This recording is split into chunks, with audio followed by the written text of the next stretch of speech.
Welcome back on the AM show. And of course, we take a look at the clergy now and what their expectations are from government, especially in an electoral year. Joining us for this conversation, Reverend Dr. Kwabena Opunifrimpong. He's leader of the Alliance for Christian Advocacy Africa and a former General Secretary of the Christian Council. It's so good to have you once more, Rev. It's been a long time. I hope you've kept well. You've been well. And I want to believe you and the Joy Multimedia family, you are also doing well. Have a very happy new year. Same to you. We are trying, by God's grace. We are in there. At least we are alive, we're healthy. We thank God for his many mercies. So let's focus on this standpoint for just a bit. But before we even get here, I'd like to find out, it's an electoral year. What would be your assessment so far of how things have gone? We've had one election in 2020. This will be the second election. How did you feel Ghana fared in 2023? I just want your overarching view before we get into the main conversation. Thank you for the opportunity. And if we can even go a little bit back, we've just celebrated our Constitution and our democracy, especially under the Fourth Republic. We have had 8 elections so far. Now, the stability our democracy has enjoyed so far, it seems to me, is something that must encourage all of us, even though it has come with some challenges. And as we had a whole day holiday, we as a people must keep reflecting on how we have performed under the Fourth Republic. And maybe that brings us to last year and where we are now. Now the major political parties are picking their leaders. The major 2 have done with their presidential, now working on their parliamentary. Unfortunately, the horror of political violence or electoral violence keep visiting us. And it is something that I pray and hope as a nation we will be able to work together, that the horror of electoral violence will be a thing of the past, especially as we go through the 2024 general elections. Interesting perspectives. So let's look at the clergy and what your expectations would be. Even today, looking at some of the messages that have come through, some have also pointed accusing fingers at the clergy itself and its failure to live up to expectation when it comes to calling leadership to account, and the clergy itself, in terms of its leadership, also feeding into that. How well would you say the clergy itself, you men and women of the cloth, and maybe by extension, other religious leaders, how do you feel you've fared in holding Ghana together, in living up to the high standards that society expects of you? Let me say that, and in all humility, my colleague ministers of the gospel, we are accountable to God, first and foremost, but we are also accountable to the people and the nation we serve, or we have been called to serve. As long as this message, the sentiment you have just expressed, keep coming, it seems to me the church leaders and the various Christian organizations must pause and evaluate our own approaches and impact on national issues. We need to evaluate the approaches and impact, especially on our own advocacy on national issues. The more people call us into this area that you are not doing well, we are not doing well, instead of defending ourselves again and again, let us be humble enough and evaluate. We have been doing both private and public engagement with our leaders. Now, if anytime the church tilts towards behind the scene engagement. And we must accept that we are representative voices of our people. And so if the church keeps saying we are doing behind the scene engagement, we are doing background engagement, and the people who are yes, we are accountable to God, but the people who have made us who we are, those who have voted for us, those who paid us, keep coming to us that we want to see more of you, I will humbly admit that we may have to reduce the defense mechanism and hear what exactly the people are looking for. And if need be, if we need to do more of our public engagement on national issues, we need to accept the challenge. Even though I will admit that we are doing our best, but as long as our people keep coming, I have heard this sentiment on several media platforms, and I have come to a point that it's better we evaluate our performance and find out new things we can do, better, best practices that we can adopt, rather than maybe defending ourselves again and again that we are doing well. If the people who pay and who elected us keep coming to us, we need more of you, we must accept the challenge. All right. There is also this bit as we get into the talk about the electoral year we find ourselves in, 2024. It is momentous because on the one end, the NPP seeks to break the 8 for the first time in the Fourth Republic. You also have the NDC hoping to achieve what has never been achieved before, a former president becoming president again. So it is a crucial election. But not only that, it is also crucial for Ghanaians because our economy is where it is. We've gone to the IMF. Inflation is where it is. Education is where it is. Infrastructure is where it is. People have so many things they are looking for and looking at on which basis they are going to vote. But then you look at this critical issue of overspending in electoral years. And already we've seen that tendency over time. Some have said that for a government or a country under an IMF program, we are not spending like we have a debt overhang. We're spending still like, nobody's business, as though nothing had happened. What would be your quick thought on that before we get into monetization of our politics, the EC, and, what your expectations would be for a year like this? Overspending. What would be your words to leadership of our country, political leadership, on that? You won't even separate monetization from the process, but it's part of the issue you are raising. The president of our dear nation has come out publicly telling us that we are in crisis. He has said it how many times?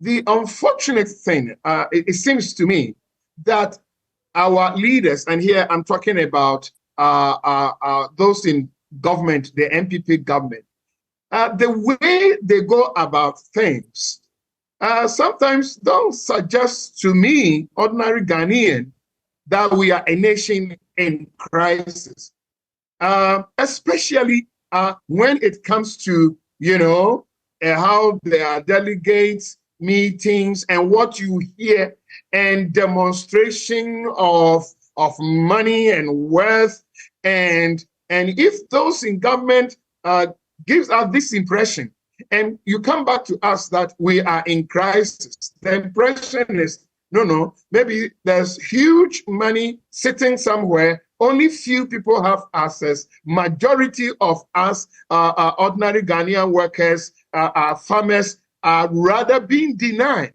that resources.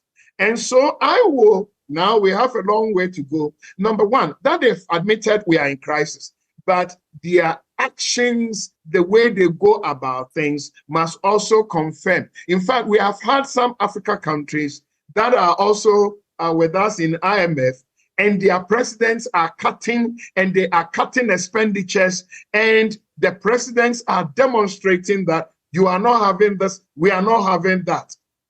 Here is like the ordinary Ghanaian, especially when they started with this haircut, that pensioners' money can be cut, can be delayed, but monies that should go to state agencies and government agencies and party officials when they are running around, and some of them are running around with state resources, whether they buy their own fuel, I don't know.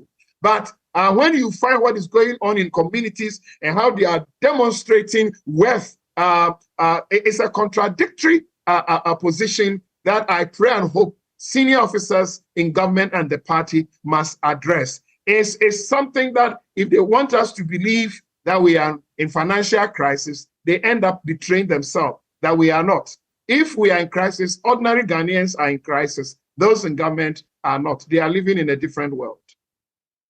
Those in government are not. They are living in a different world. Of course, you've also stated that sometimes the actions of this administration makes you wonder whether we are a nation in some financial crisis, because it appears like some would say the economy of those in power is very different from those who are not in power, or the ordinary people. But speaking of which, you've already started talking about it, the monetization of our politics. I want you to lump them together so that it doesn't come across as being too separate. There is the very dangerous monetization of our partisan politics, which is becoming very problematic, because now it is about people asking who is the highest bidder? How much can you give me? And the politicians are also willing to operate with means, fair or foul, to provide that. In other words, what it then means is we are not getting leaders. We are getting, in some instances, only the people who can afford to pay to get themselves into leadership. There is also the standpoint of corruption. I want you to fuse these two together. And what it is doing, the havoc it is wreaking on our national life. And it feeds into the conversation about paying for votes. What do you make of these two? What are your expectations of government on that front? I am old enough. At least I have seen under the Fourth Republic all the 8 elections. I must admit that we are heading towards danger. We are heading towards a challenge that I don't know who will make the intervention. It's a problem for the 2 leading political parties. You don't have CPP and the others having challenges. And even the 2 leading political parties, when they are in government, how they approach this issue is completely different when they are in opposition. You find that problem with parties in government, where now people, the highest bidder becomes the leader, either president, party official, or member of parliament. They end up enslaving themselves. You see, you give me impression that if I vote for you, you will make my life something better.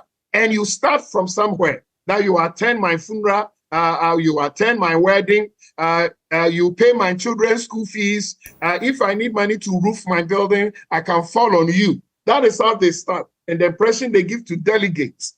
And so now people say, no money, no vote.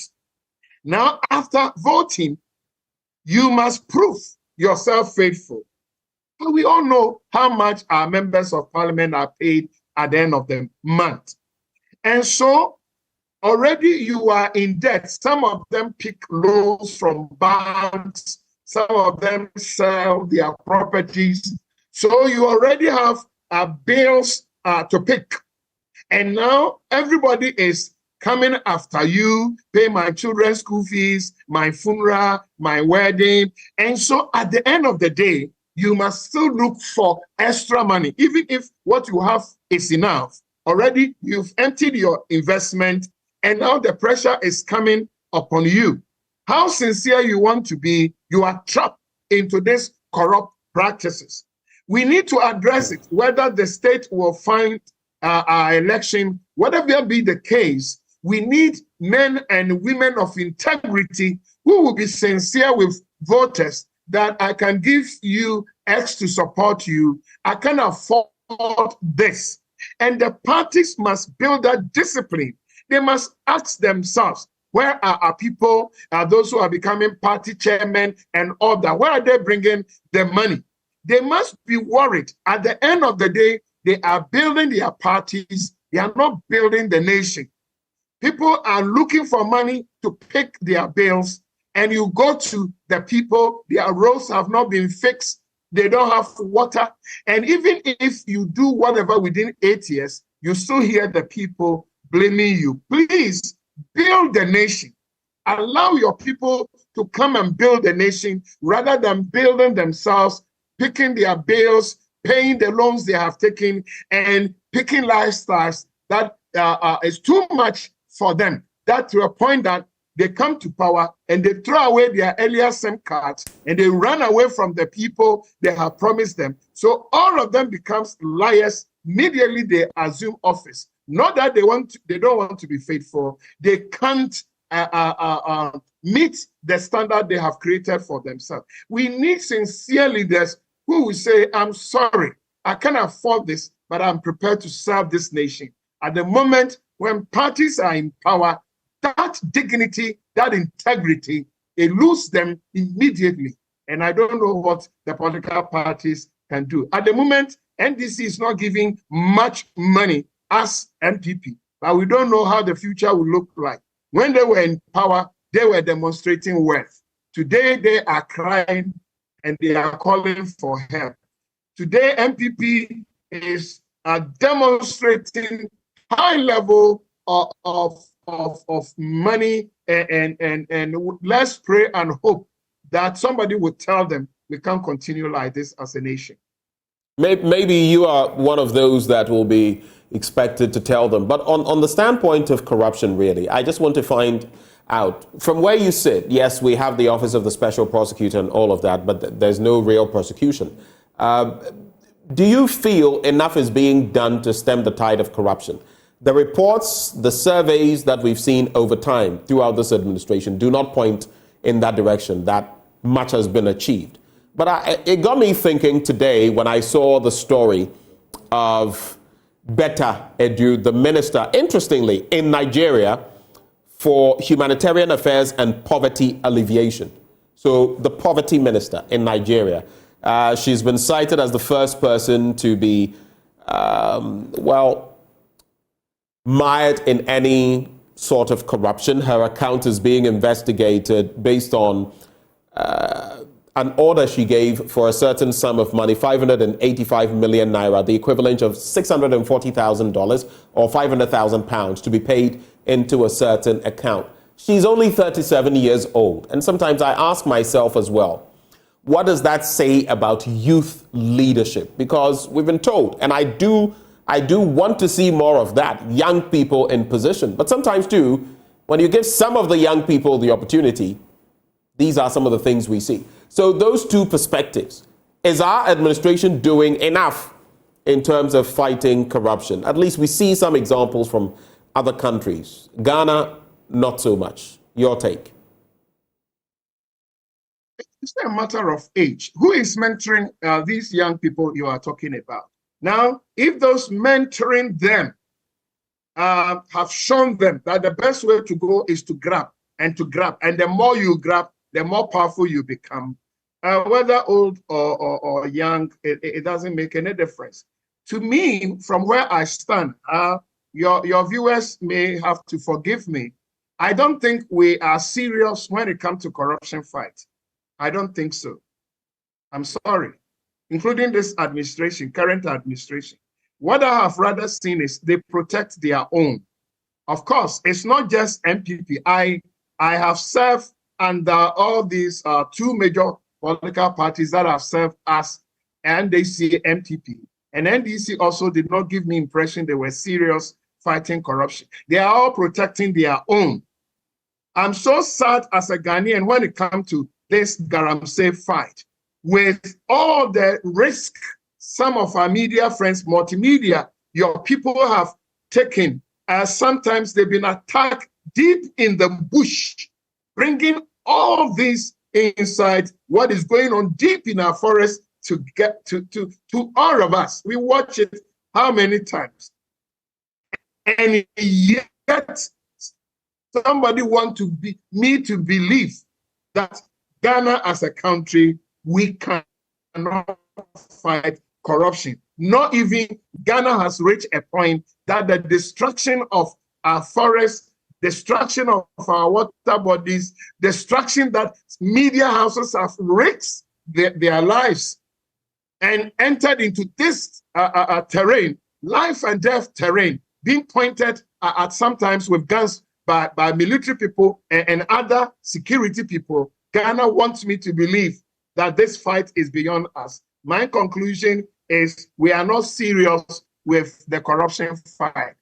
And that is why we are having this. And you see, when they appear before Parliament, a Public Accounts Committee, it is not only those at the top, district chief, executive, state agencies, and you look at amount of money that being reported that have not been accounted for.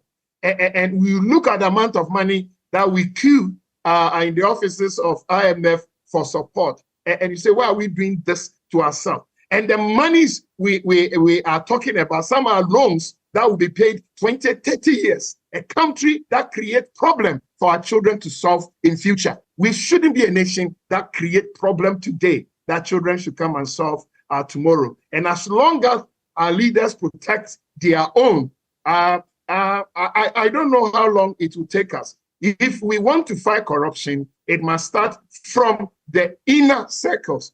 And we need leaders who will say, I appointed you, but you have disgraced us, you have disgraced the nation, you don't qualify to be here. The next morning, pack a leave. I don't think I have that impression as a Ghanaian. Maybe I'm not seeing right because of the lens I'm wearing. But Ghana as a nation, as I see it, we are not serious with the corruption fight. Now, in this electoral year, there are different cogs in the wheel that will guarantee that we have a free, fair, transparent election, a peaceful one or otherwise. I'm talking about the Electoral Commission. I'm talking about the political parties. I'm talking about political actors. And I'm talking about the rest of us who will likely vote or who have political opinions. What would your expectation be from these different groups in terms of what they do and what they refrain from doing? What is your take? There's a fundamental understanding that every son and daughter of this country must get, and we must get it very fast. Peaceful, credible election is a collective responsibility.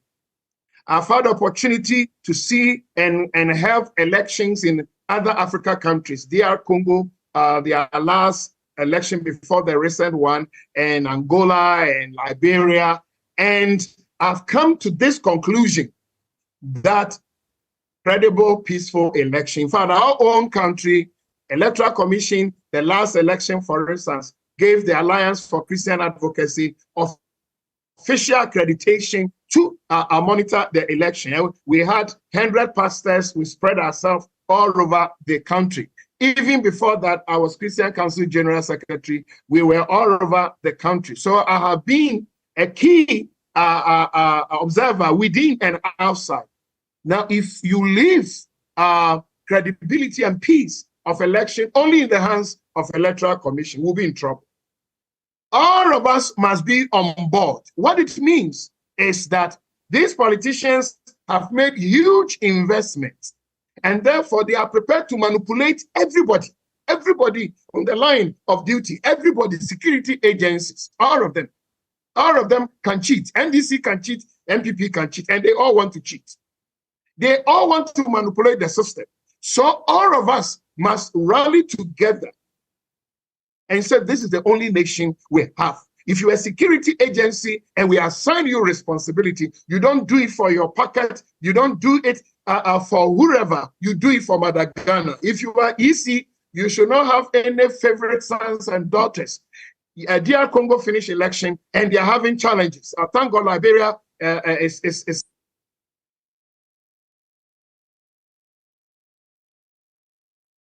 Hello, Doc. Doc, can you hear me? It's okay. So we don't have challenges. Even recently, Kenya helped us in our legal system. Our legal system must be free and fair and open for everybody, especially my colleague, faith-based leaders, pastors. Please, let us rally ourselves together. These people are sitting in front of us. And some of them, even they don't fear God, they want to manipulate pastors. They do that through gifts. They send you certain gifts, and you must know where to be happy with such gifts. If the gift is supposed to silence your prophetic voice for the sake of peace and credibility, for the sake of our future, go out, take their envelopes, give it to the church as offering, and speak truth to power. Sometimes you have our pastors who must be out there, doing advocacy for peace, and then they keep quiet. So why are you quiet? You are holding high position. You are head of church. You must be out there for the sake of the ordinary weak people. We lost 8 people in the last election. Some even during a registration exercise somewhere in Brahafo, we lost a young man. Pastors must be on board on the streets and journey with the nation, journey with the process, and protect our people. And our friends in the media, at the moment, this broadcast thing is also another huge problem. Please, let us think about the future of our country rather than serving these MPs who be in office for 8 years, presidents who be in office for 8 years. Serve Mother Ghana, fear God. And the MPs must take decisions of the politicians and political parties. Please respect yourself. You all want to serve Ghana. So why are you disgracing yourself, your public utterances, assigning people to destroy others' posters, and some are burning party offices? The challenge is both inter and intra. They destroy their own internal party as materials, and then they do the same with others. Let our politicians make a conscious decision to respect themselves. My political opponent should not be my enemy. This impression that political opponents are enemy is a sign that our democracy and our political system is immature. We must grow. After more than 30 years under the Fourth Republic, our politicians must understand, and they must make a conscious decision that my political opponent is not my enemy, that I must go out for him or her to destroy. From the EC specifically, would you say that in this electoral year would require even more from them in terms of elections that are credible, free, fair, transparent, looking at the political climate we have? Definitely. And let me also say this. The last election, the EC put up a team as eminent advisory committee. I was a member of the advisory committee. And because of what I do, I've had opportunity to attend IPAC meeting as observer for some time now. So I know the conversations that we have at IPAC meeting, and then what the kind of meetings that EC have been having with us. The recent district election presented a challenge. I felt, even though the EC and the dear sister have been doing their best, but it seems to me what we observed during the recent district election suggests to me that EC must maybe go to the drawing board, that we don't get even 1% of shortage of materials.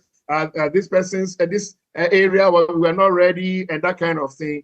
I pray and hope, knowing how the feelings are, EC must avoid such excuses. We don't need to give that. And then we must. I'm happy NDC is coming back to IPAC, but some of the issues we must stretch. EC must stretch our patience, whether we use indelible ink or not. Let the education be very thorough. They may have clear and clean conscience, but we must also know that we are in an election, and some of them deliberately they wage ideological warfare. Deliberately, even when they understand the issue, they go to the public, the masses, and create impression that the world is coming to an end for us. And therefore, if you also don't do the education well, not only with them at the boardroom, but also in media, that why are you saying we are not using indelible ink for everybody to understand? And all that we hear is, bam, 2024, we will not use the indelible ink. The conscience may be right, you may be clean, but knowing that other people, sometimes even they have decided they will not agree with you, you give them cause to raise tensions and then let people get impression that the EC want to do something untoward. So I'm calling about transparency and public education. They are doing well, but they can raise, they uplift their game. Public education, not only sitting in Accra, but in the rural areas, in the north, every part of Ghana, east, south, every corner, carry the whole nation along. Let us not give any impression or grant even space for the politicians, MPP or NDC, to move around and raise red flags for the EC. And I know they'll do a good job, but we should not only wish for it, we must act for it. So I don't wish that anybody EC, for security agencies, we will be judged not by our intentions, but about actions. So there are actions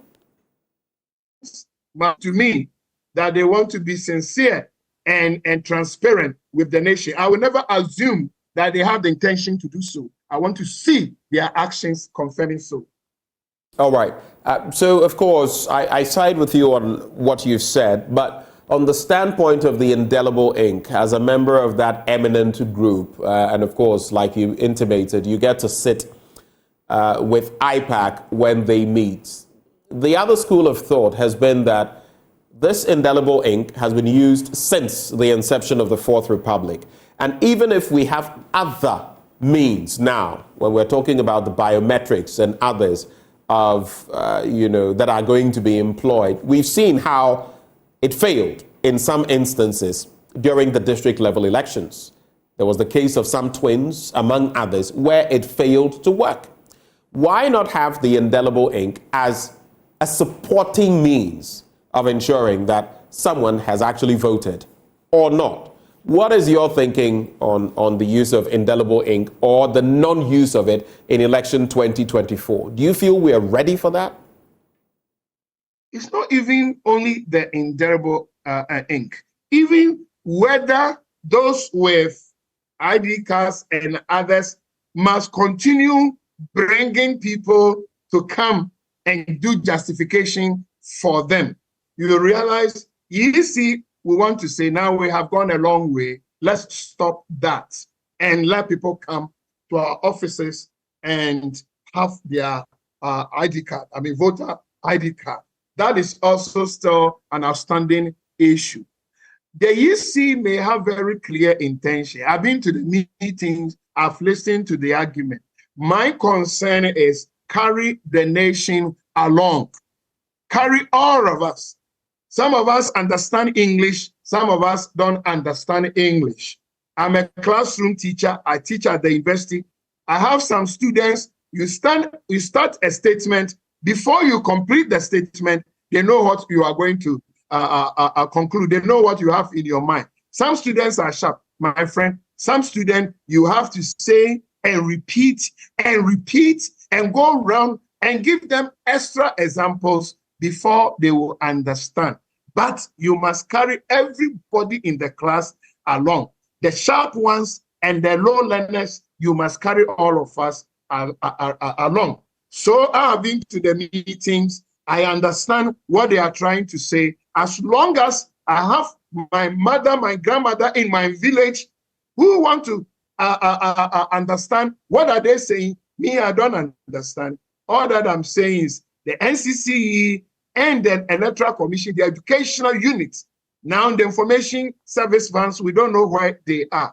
So we make sure we can carry the ordinary who has never been to classroom before, that village person or a city person who is still asking questions, if you need to pay the media houses to do education. In fact, the last election, I didn't see much media campaigns, multimedia and others. I don't know how much either they did not give the advert educational material to you, or you did not play because you have other interest. But I didn't see much even on your platform. Now, the education side of the process is what I'm talking about. You may be right, but please carry the whole nation along. As they say in the military, leave no one behind. Never assume that as for these people, even if they don't understand, carry the nation to that national unity, national cohesion. Let us move as a nation, and we will get there together. Now, you have also said, in respect of these elections that we can anticipate in 2024, that together we must end the horror of electoral violence. Of course, you also called for peaceful and credible elections. Electoral violence we have seen. We saw it in the last election as well. We've even seen it in some instances with political party primaries. In the recent one where a show host at Cape FM got assaulted. It was at the MPP's parliamentary primary in that area, in the central region. What would you say to electoral violence? We've seen different pockets of same, to the extent that in the last election, we had some people losing their lives, up to about 8 people. What would be your message to the political parties on that, briefly? It's just affirming the statement you made, that horror is a horror, must end. And, there's a film, movies we call horror movies, films. And that's what I'm talking about. They have not come to the point that when they burn party offices, it's a horror. They have not come to a point that when they maim people, it's a horror. It's difficult to watch. It's like we are watching horror movies. You can't sleep. You can't close your eyes. If they can close their eyes, that violence, electoral violence, is a horror for some people. And if there are people who go to church and they go to mosques for the sake of their faith, integrity of their faith, when they meet, somebody must raise electoral horror on the agenda that it must stop. Any credible person among MPP, among NDC especially, must start advocacy internally that we will end electoral horror. And I will be an example. They must commit to it, and Ghanaians must also demand that electoral horror must end, and it must start now. To conclude, so I would like you to look at 2 things as you conclude. One, what your expectations. We've already looked at those expectations, but if there are any other expectations of leadership, political leadership you've not espoused yet, I would give you the opportunity to talk about it. But something else I want your take on. We celebrated Constitution Day over the weekend, the 7th, and on that same day, some grouping led by Nana Kwame Bediako of the New Force had planned an engagement with the youth. I'm sure you heard of it. The likes of Malema, the likes of Peter Obi, the likes of Dr. Arikana, the likes of PLO Lumumba were expected there. And under rather bizarre circumstances, this event bordering on rights, civil rights, the right to the freedom of association, the right of assembly, among others, was infringed upon on a day when we celebrated the Constitution of Ghana, 1992 Constitution of Ghana. It does not mean that anyone subscribes to whatever political intent may have been aligned to that group.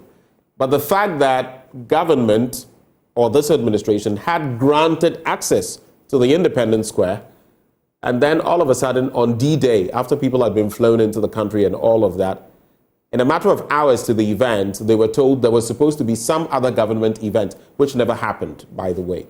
What do you make of that? And what does that bode for our politics heading into elections? Let me start from the second one, the new force challenge. And pray and hope, if some of our meet, because they granted, like you said, they granted the facility. Then they came out that, oh, government is going to have a program there. As at now, we've all been opening our eyes and our ears to see that program. And I wish some of you, our media friends, will carry cameras and move to whoever council that what kind of program happened that day that you didn't invite media to cover. At least we have not covered any program on that day. So we are coming to you. Will you update us for them to give their own Ghanaian explanation? If you promise us that we are going to have a program on that space, maybe they didn't invite multimedia, but now the program has must have been done. Maybe you didn't know. Well, no program actually happened that day. Nothing happened there. They didn't invite you, so you didn't know. Well, we were there with our cameras, actually. Nothing happened. Let somebody not you, but let somebody in government commit himself herself and explain to Ghanaians why we canceled this. We promised that, but we didn't do that. These are the insincerities in public administration and public service. But it's too early for us to blame anybody. Let somebody accept responsibility of the scenario we are discussing. And let's give them the benefit of the doubt. Now we don't know what happened. So let our media friends do a follow-up and let us get a feedback from them. But these are the winner-takes-all challenges we have in our constitution that must be addressed as we celebrate democracy and constitution. You give too much power to the president, that one person power from above kind of thing. He appoints everybody from security agencies, district chief executives, ministers, state agencies, state bodies from everywhere. So just one person can say, I'm not happy about this, do something about it. He will not give all the details, but the mere fact that somebody is not happy, so be it. That constitutional review that has remained in our shelves is a shame. We won't admit, how can we have a country that has such discrimination in a monument of workers, that have the whole Article 71, making some people, special people, whether they are MPs, what academic background do they present to become members of MP? 4 years, and you have special package for them as they exit. People will stay in medical field, universities, how many years? And they are living, they can't afford a small brand new car, they can't afford Transaco, where people are now buying 2 trays and even dash some to others. So there's a problem with our constitution. We were coming up from a revolution. And so we did a constitution that favored that era. Right. The environment has changed. And we are still holding on to some of this winner takes all. My last bit is the promises they are making. Friends, as you keep promising Ghanaians heaven and earth, remember, after the election, we will hold you accountable.